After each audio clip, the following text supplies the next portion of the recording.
It is our favorite time of week here at GMA3, and man, Roak is really upset. She is missing our next guest today. Friend of our show here. He is one of the most influential religious leaders and transformative visionaries in the country.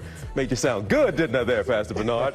He is the founding pastor of the Christian Culture Center in Brooklyn, here in New York. Reverend A.R. Bernard, good to have you in studio. Good to see you. Always good to be with you. Yeah, and we have to start, look, Brooklyn, and we just saw the tragedy in Brooklyn this week at the subway station, the shooting that we have there. I want to start by asking you, in moments and times like these, of such what seems to be evil, what is your message often to people, your parishioners, and just the community as a whole when we see something like that take place? Immediately, I respond by saying, we've been here before. Don't think that this is something new and strange and overwhelming. The question is, how are we going to respond to it?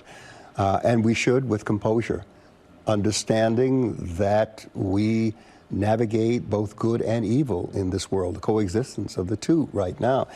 And somehow along the way, good will always triumph over evil. Your church, you're back in session, I shouldn't say necessarily, but you're back together as a congregation physically for the first time starting in April, first time through the entire pandemic. What has that been like to have? Yeah, we attempted to do it last year, but then Omicron surge came and we decided, you know what, we're going to let it go. We were able to transition to online, and we've expanded incredibly well there. So our first service back was the first Sunday in April, and we were overwhelmed. We had 2,000 people show up. We didn't expect that.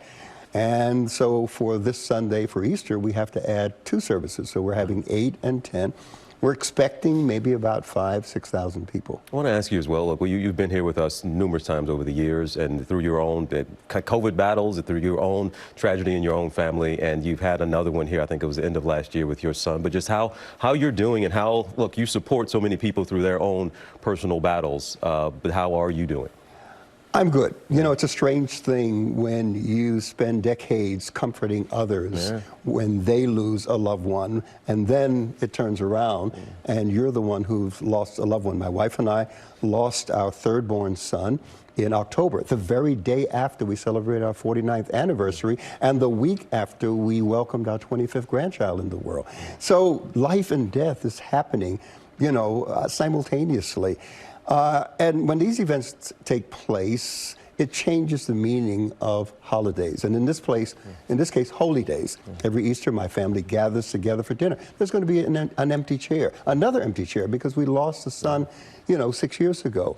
But the meaning of Easter comes alive, which Easter presents the idea that there is life after death, that even after the greatest tragedy, loss, hurt and pain, you can live again. So death is conquered by life. Darkness is conquered by light.